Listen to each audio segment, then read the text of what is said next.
Olá, muito bom dia a todos, meninas, meninas. Hoje nós vamos ver uma aula, gente, eu acredito que vocês vão gostar. É muito importante e bem interessante. Nós vamos ver sobre o Estatuto do Trabalhador. Tudo que a gente tem visto na nossa disciplina de direito é em volta de políticas públicas voltadas para determinadas categorias, grupos sociais, áreas, populações, comunidades, regiões, famílias. A gente viu na nossa último assunto sobre direito previdenciário e a gente aprendeu muita coisa, bem como também já vimos questões de programas sociais, não é, que definem os nossos direitos de acesso aos serviços públicos. E agora nós vamos ver sobre a saúde do trabalhador. Gente, vocês sabem que o Ministério da Saúde, juntamente com o Sistema Único de Saúde, ele não deixa ninguém de fora, não é? E nós temos visto programas de saúde para a mulher, políticas de saúde para o homem, para adolescentes, para grávidas, gestantes, não é? Idosos, para certas categorias sociais, grupos, populações, comunidade LGBT+, indígenas, e o trabalhador também não deixa de ter importância, a mesma que todos os outros grupos, né? O trabalhador, ele é visto como um aspecto importante na saúde pública. E vocês sabiam que muitas vezes as doenças, elas são decorrência do trabalho, daquilo que a gente faz? Então é isso que a gente vai ver hoje. Vamos lá.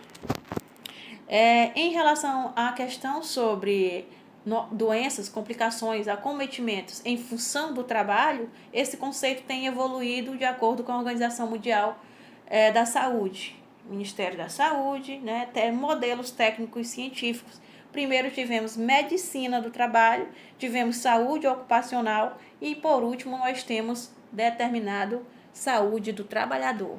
Eu quero que vocês entendam aqui que nós temos uma ampla política, que se a gente fosse falar dela, daria a manhã toda, um dia todo, um mês inteiro.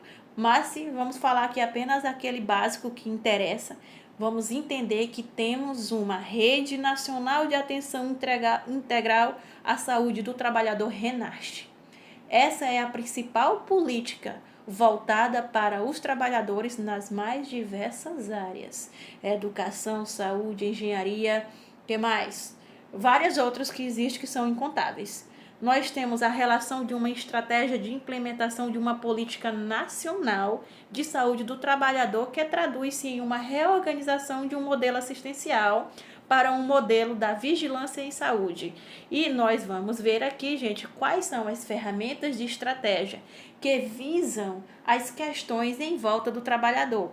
Primeiramente, nós temos uma relação de notificação obrigatória dos acometimentos relacionados ao nosso trabalho, como, por exemplo, câncer relacionada ao trabalho. Tem um grupo no gênero masculino que é muito suscetível ao câncer de próstata. Que grupo é esse, professora? De motoristas caminhoneiros, não é? Supõe-se não, é comprovado. Passam muito tempo em uma só posição, não é? Às vezes em temperatura ambiente, dependendo da condição de trabalho. Lembrando que essa política também trata das nossas condições de trabalho. Muitos profissionais, como por exemplo os motoristas, ficam muito tempo em uma mesma posição, tem questões de 6 horas, um dia 12 horas, 6 horas, e ele vai variando a temperatura e aquilo vai gerando uma alteração, né, em questão do seu sistema urológico. E com isso a próstata é afetada. Dermatoses ocupacionais, a mesma coisa de dermatite, lesões e esforços repetitivos, perda auditivas, pneumoconiose relacionada ao trabalho, transtornos mentais relacionados ao trabalho. Gente, tudo isso são problemas que a gente é acometido dependendo daquilo que a gente faz. Por exemplo, os transtornos mentais são muito comuns em profissionais da área da educação e da saúde.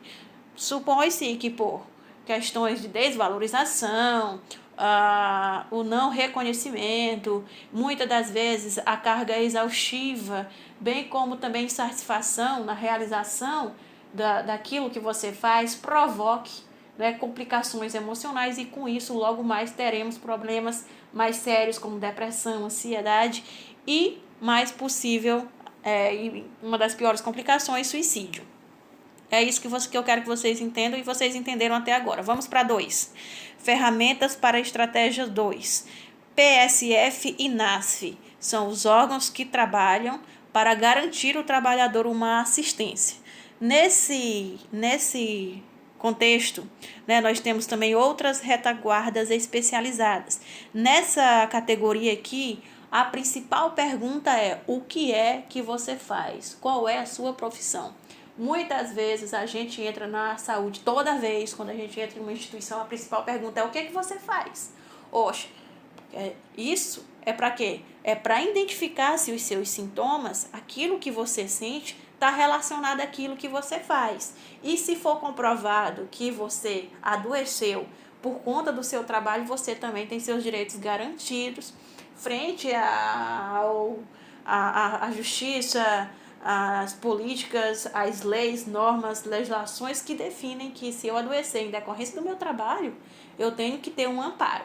Bom, até aqui entendido, né? Principal porta de entrada para toda e qualquer categoria, não importa qual seja, sempre vai ser as unidades básicas de saúde, retaguarda apoio NASF, Programa de Apoio à Saúde da Família, e alta complexidade que se relaciona a questões dos ambulatórios, clínicas especializadas. Ferramentas para a estratégia nós temos terceira, a de controle social, que é uma criação da Comissão Intersetorial em Saúde do Trabalhador, que trata as conferências regionais, estaduais e nacional, aquela que tem aqueles movimentos sindicais, não é, que tratam dos interesses dos trabalhadores, das suas profissões, categorias, não é, tudo isso. Qualificação de pessoal é outra estratégia. Qualificação da rede básica especializada para atendimento de agravo relacionado ao trabalho e qualificação de vigilância sanitária de saúde do trabalhador. Temos que ter um sistema fortíssimo de fiscalização. O órgão que nos emprega, a instituição que nos emprega, ela tem que garantir condições de trabalho, condições dignas de trabalho. Hoje, para a gente trabalhar em uma instituição, a gente tem que ter o quê? Todo aquele amparato de auxílio alimentação, que mais? Passagens, planos de saúde odontológicos ou até mesmo assistenciais. São requisitos, padrões mínimos e condições que uma empresa oferece ao seu empregador. E não pode deixar de ter metodologias adequadas, apropriadas, para que eu possa fazer o meu trabalho com mínimos de riscos possíveis. Para isso, nós temos a Agência de Vigilância Sanitária, aula que a gente viu agora há pouco na nossa disciplina de gestão da qualidade. Outra ferramenta, estabelecer parcerias entre as estratégias Ministério Público do Trabalho, o INSS e o Ministério do Trabalho e Emprego, para vocês terem uma ideia de tantos órgãos que cuidam dos nossos interesses como trabalhador. Só irá ocorrer acidente ou doença do trabalho se existir risco no trabalho? O que é que vocês acham? Será que eu vou adoecer em decorrência da função do exercício da minha profissão se eu tiver risco? Gente, todos nós sabemos que todas as profissões, elas oferecem riscos. E quais são esses riscos, origens desses riscos? Dependendo daquilo que você faz, você pode estar exposto a riscos químicos, físicos, biológicos, ergonômicos e mecânicos. Né? Muitos profissionais da área da saúde, especificamente no setor da radiologia, eles possuem condições de trabalho especiais. Como assim, professora? Poxa, carga horária reduzida, remuneração e o tempo de contribuição também é reduzido, que no máximo até 10 anos. Por quê? Porque eles estão submetidos a uns riscos altamente fortes de raios UVA e UVB, que produz aí câncer de pele e outras complicações, e eles não podem estar expostos mais que 10 anos nessa profissão. Vamos mais. Outros riscos, outras relações de acometimento na prática se apresentam como acidente de trabalho típico, acidente de trajetos, doenças relacionadas ao trabalho.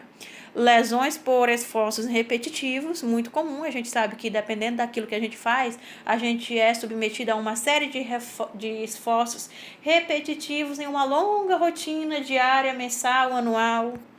Lesões por esforços repetitivos, nós temos o tratamento relacionado com medicamentos, fisioterapia individualizada, terapia ocupacional, acupuntura e outras terapias alternativas.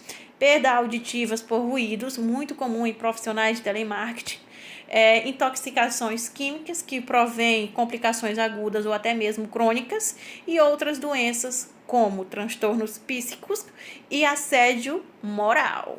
Os transtornos emocionais, gente, quem muito se afeta, quem muito é afetado, acometido com problemas como esse, são profissionais da área da saúde e da educação, devido à desvalorização profissional, à pouca remuneração baixa e às poucas condições também. Tudo isso gera insatisfação. O nosso trabalho é para ser vida e não morte. O que nós vimos nas nossas regiões, aqui na região Nordeste, nos nossos estados Maranhão e Piauí, são profissionais cometendo suicídio. Isso não poderia acontecer, mas infelizmente é uma realidade.